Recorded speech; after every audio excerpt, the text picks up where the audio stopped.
Living in a black hole or impending doom. That's how severely depressed people often say they feel. It's beyond the typical blues and affects everyone differently. Men typically get angry. So men that are short-tempered or impatient, oftentimes that's depression. Women, it can be they're tired all the time, they're in pain, they eat more or they eat less. So those can be just mild depression, early symptoms.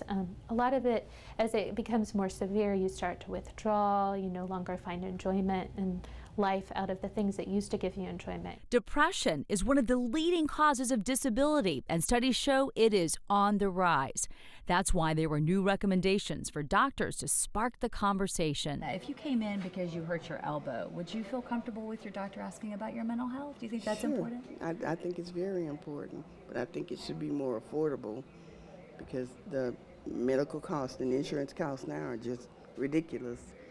So do you think perhaps somebody might not get the medical care or the mental health care they need because of the expense? Yes, I know so. Dr. Stephanie Campbell is an internist at Kelsey-Seybold Clinic. She tries to address those concerns, plus screens all of her patients.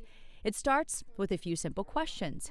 Then she works with them to put together a game plan. I want to make sure they're safe and that the people around them are safe. And then we formulate a plan together.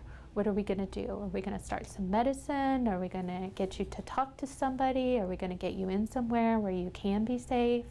And so it should be more of a relationship type process. Which is why it's so important to find a doctor you're comfortable with. Finding a doctor is like a dating relationship. You really have to find somebody you're comfortable with to tell your deepest, darkest secrets. You know, I need to know what skeletons are in your closet, and I need to try to help people deal with those. Paula Wick agrees and believes the new recommendations could help a lot of people. Mental health still has that taboo.